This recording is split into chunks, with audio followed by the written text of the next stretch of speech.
അനുമോള് പുറത്തായെന്ന് കേൾക്കുന്നു. മണി വീക്കിൻ്റെ അവസാന ദിവസമായ ഇന്ന് ബിഗ് ബോസ് വലിയൊരു എമൗണ്ടാണ് മത്സരാർത്ഥികളുടെ മുമ്പിലേക്ക് വെച്ചത്. വലിയ എമൗണ്ട് ആയതുകൊണ്ട് തന്നെ വലിയ റിസ്ക് എടുത്താൽ മാത്രമേ അത് നേടാനും സാധിക്കുകയുള്ളൂ. ഇനി നേടാൻ സാധിച്ചില്ലെങ്കിൽ വീട്ടിൽ നിന്ന് പുറത്താവുകയും ചെയ്യും. 5 ലക്ഷം രൂപ നേടാനുള്ള അവസരമാണ് ബിഗ് ബോസ് ഇന്ന് നൽകിയത്. റിസ്ക് എടുത്ത് മുമ്പോട്ട് വരാൻ ധൈര്യമുള്ളവർക്ക് മാത്രം മത്സരിക്കാം. അത്രയും റിസ്ക് ഉള്ളൊരു മത്സരവുമാണ്. 1 മിനിറ്റ് സമയത്തിനുള്ളിൽ വീടിന് പുറത്ത് പാർക്ക് ചെയ്ത കാറിൽ നിന്നും ക്യാഷ് എടുത്ത് വീടിൻ്റെ ഉള്ളിലേക്ക് വരിക. സമയം തീരുന്നതിന് മുമ്പ് വീടിനുള്ളിൽ കയറാൻ സാധിച്ചില്ലെങ്കിൽ അവർ എന്നേക്കുമായി വീട്ടിൽ നിന്നും പുറത്താവും. അത്രയും റിസ്ക് ഉള്ളൊരു ടാസ്ക്കാണ് വെച്ചത്. അനുമോൾ, ആദില, അക്ബർ ഇവർ 3 പേരുമാണ് ധൈര്യത്തോടെ ടാസ്ക് ചെയ്യാൻ മുമ്പോട്ട് വന്നത്.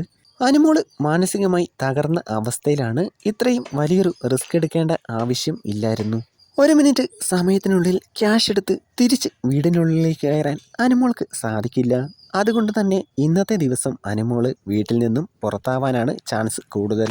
അനീഷ് അല്ലെങ്കിൽ അനുമോൾ, 2 പേരിൽ ഒരാളാണ് വിന്നറാവാൻ ചാൻസ് ഏറ്റവും കൂടുതൽ. എന്നിട്ടും അനുമോള് ഇങ്ങനെയൊരു റിസ്ക് എടുത്തത് വലിയ മണ്ടത്തരമാണ്.